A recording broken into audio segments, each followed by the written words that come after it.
কি কোৱা আছে মানে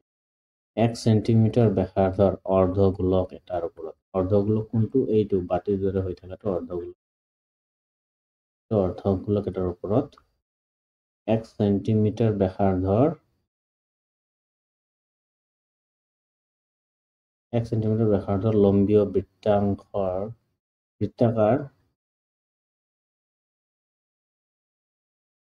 বৃত্তাকাৰ শংকু এটা থিয়কৈ ৰাখি এটা আৰ্হি সজা হৈছে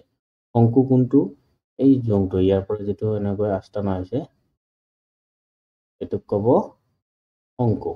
বাতিৰ দৰে হৈ আছে না এটো গোল হৈ আছে গোল হৈ কি হৈছে ওপৰৰ ফালে গৈছে মই মুচি দি কৰিছো আৰু আকৌ শংকু এটোক ক'ব ইয়াৰ পৰা এনেকৈ আহিম তলত এটো বাতিৰ দৰে থাকিব তো এটো এনেদৰে ঢাকনি মাৰা মানে এটো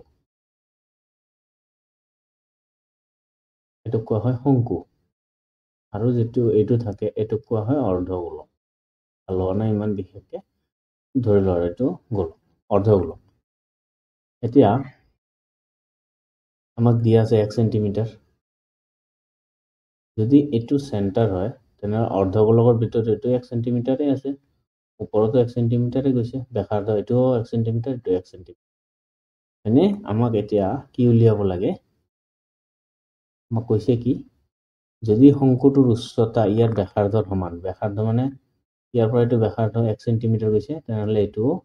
1 সেন্টিমিটাৰ আহিছে আকৌ তলফালে এটো 1 সেন্টিমিটাৰে হ'ব কাৰণ কিয় 1 সেন্টিমিটাৰ হ'ব কাৰণ চোৱা এটো কেন্দ্ৰ আৰু এটো অৰ্ধগোলকৰ বাউণ্ডাৰী হয়নে তেতিয়াহ'লে ইয়াৰ পৰা এটো একে সমানেই হ'ব আশা কৰি দিব পাৰিম আমাক কি দিয়া আছে ব্যাসাৰ্ধ দিয়া আছে আমি অৰ্ধগোলক লিখিব নাযাওঁ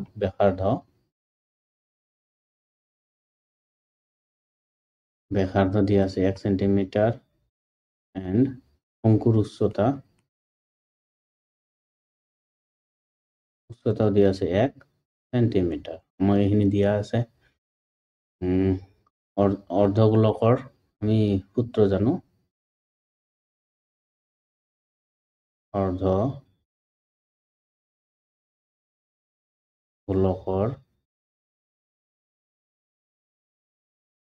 আয়তনৰ গোলকৰ সূত্ৰ আয়তন কি আছিল 4/3 পাই r কিউব অৰ্ধগোলক হলে হাফ আহি যাব তেনেহলে হাফ কি হ'ব সরি হাফ নাহে যেহেতু এটো কাটা যাব মই কাটিয়ে দিছো অলপ কনফিউজ কৰাই থাকে এটো 2/3 তো 2/3 পাই r কিউব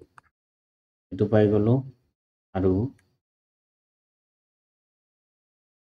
শংকুৰ আয়তন 1/3 পাই r স্কয়াৰ h ইয়াৰ ফৰ্মুলা এটো আৰু ইয়াৰ ফৰ্মুলা এটো এতিয়া আমি কি কৰিম বস্তুটোৰ আয়তন লম হয়নে নতুন বস্তুটোৰ আয়তন লাগে আমি ইয়াতে বনাই লৈছো এইটো সাইডত বনাই লম তাৰ পিছত তলত এটো লৈ যাম একে আমি লিখিম বস্তুটোৰ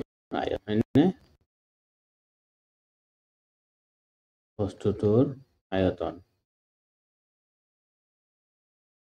বস্তুটোৰ আয়তন কি হ'ব অৰ্ধগোলক আৰু শংকুৰ যোগ হ'ব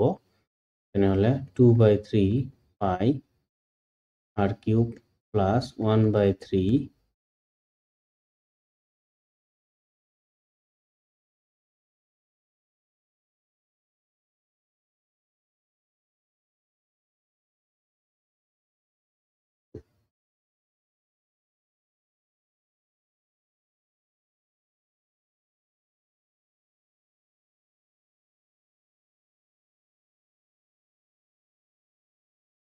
আমি ইয়াতে ল'ব পাৰো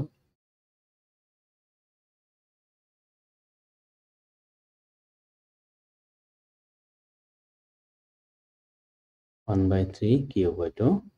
পাই r স্কয়াৰ h ইয়াতে এটা কমন কি আহে চোৱা কমন প্ৰথমতে আহিব 1/3 আৰু ইয়াতে 1/3 তাৰপিছত আৰু কমন আহিব কি পাই আৰু এইটো আছে পাই তাৰপিছত আৰু কমন কি আহিব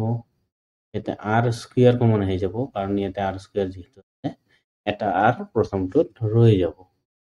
নহ'লে ইয়াতে লিখিম 1/3 পাই r স্কুয়াৰ আৰু ইয়াতে ৰ'ব 2r প্লাছ ইয়াতে কি ৰৈ যাব h আমাক ইয়াতে উচ্চতা দিয়া আছে ব্যাসাৰ্ধ দিয়া আছে আমি ইয়াতে লিখিম 1/3 পাই r স্কুয়াৰ r ৰ মান কিমান 1 স্কুয়াৰ 1 হ'ব ইয়াতে নিদিওঁ 2 into 1 1 হ'ব প্লাছ 1 তেনেহ'লে এইটো কি হ'ব 1/3 পাই ইয়াতে কিমান হ'ব 3 এনে 3টো ওপৰত আহে এইটো 3 ওপৰত তলত 3 আছে পাই তেনেহ'লে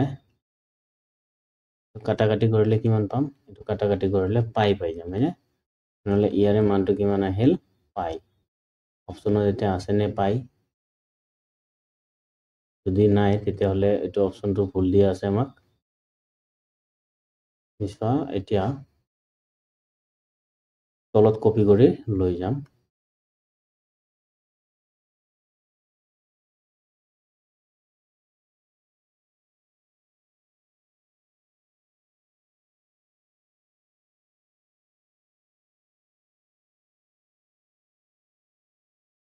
আমি বস্তুটো তাতে লিখিছিলোঁ এতিয়া ইয়াতে বহুৱাই দিম আমি এতেকে এইটো বস্তুটোৰ আয়তন আমি পাই গ'লো এতিয়া চোৱা পাইৰ মানে পাই দিয়া নাই দিয়া আছে option number b correct answer